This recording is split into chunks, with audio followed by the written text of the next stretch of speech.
day he opened his amber eyes to the world, this golden Scottish fold operated under one simple, unshakable belief. He was not an animal, he was a person.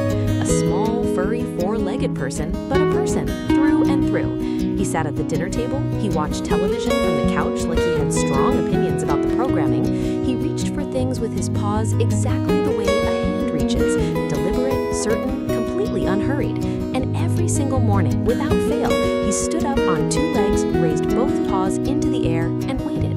Not for food, not for a game, just to be seen. Just to say, in the only language he had, "I'm here." But here's the part nobody expected. The part that would leave veterinarians baffled, neighbors speechless, and millions of people across the internet completely undone. Mochi wasn't doing tricks. He wasn't trained. He wasn't performing for treats or applause.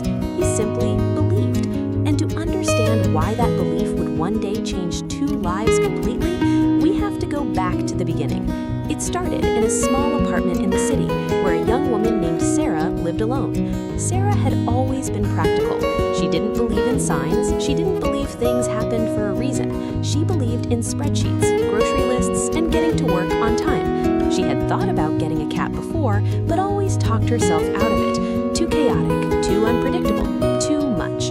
And then one Thursday afternoon, on her way to drop off a donation to the local rescue center, she stopped because a small golden kitten stopped her first. He was 8 weeks old, a round-faced, folded-eared bundle of amber and gold, sitting perfectly still inside a cardboard carrier at the front of the room. Most kittens were climbing over each other. Most kittens were crying, scratching, demanding attention in every direction. Not this one. He just sat there, still, watching, with the kind of quiet, unblinking confidence that belongs to someone who has already decided exactly who they are and exactly who they've been waiting for. Sarah wasn't planning to adopt that day, but then the kitten raised one paw, slowly, deliberately, and pressed it flat against the carrier door, like he was waving, like he was saying, "You, it's you, I've been waiting." Sarah stared at him for a long moment. Then she filled out the paperwork. By the time they got home, Mochi had already claimed the passenger seat, not the carrier, the actual seat, sitting upright, chin slightly raised, watching the city slide past the window, like a small golden executive on his way to an important meeting he had been looking forward to. Sarah laughed so hard she nearly missed the exit. She didn't know that this was not a quirk, this was not a phase, this was simply Mochi, and Mochi had made up his mind about a great many things. But what happened in the weeks that followed, none of them saw coming. Mochi didn't ease into his human identity gradually, he announced it. Within the first week, he had claimed the armchair by the window, not curled up in it, but sitting perfectly upright in it, the way a man settles in to read the morning paper. He refused to eat from the floor. The bowl had to be on the counter, at exactly the right height for him to stand on two legs and eat with full, unapologetic dignity. He began greeting guests at the front door, not the way cats greet guests, lurking at the edge of the room, suspicious, waiting to be won over. Mochi greeted them standing up, two legs firmly planted, paws slightly raised, head tilted just so, like a very small, very furry butler welcoming guests into his home for the evening. People didn't know whether to laugh or back away slowly. Most chose both in that order. Sarah tried to explain it to her veterinarian during a routine visit.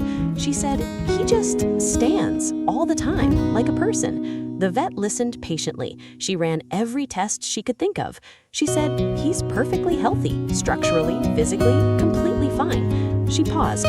"He's just decided." That was the only explanation anyone could offer.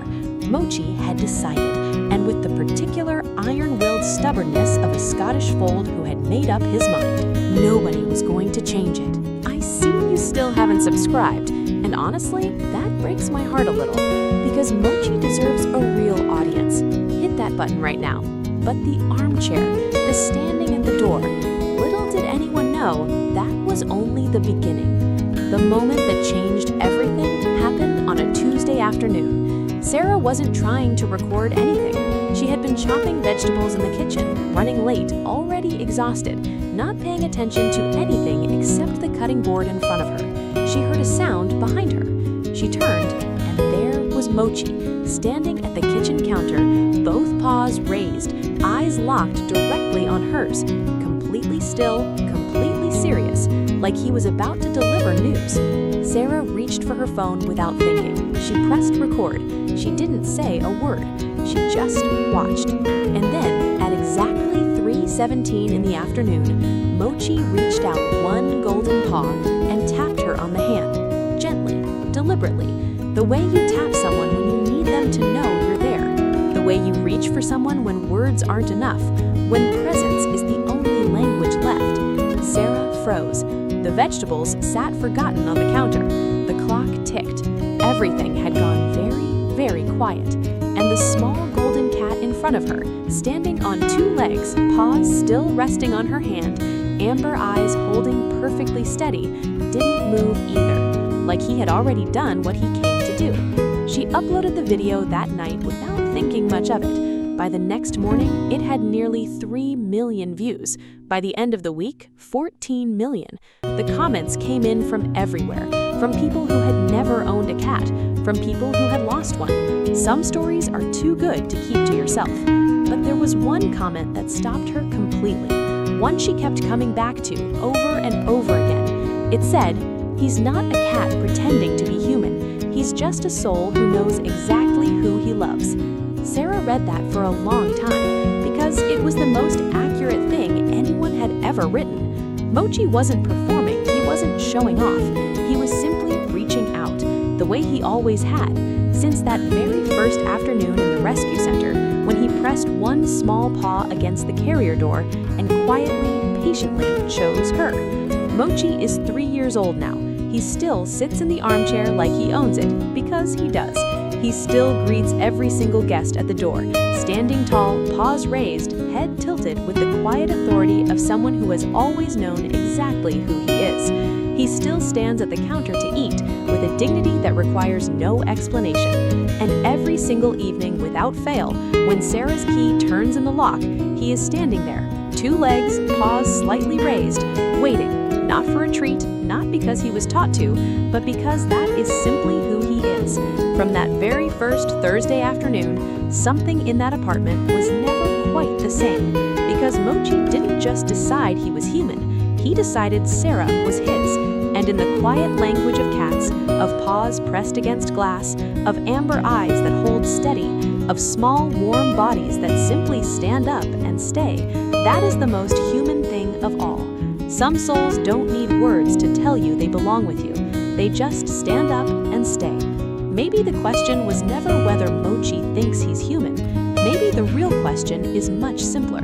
Do you believe animals choose us, truly, deliberately, completely? Or is that just something we need to believe?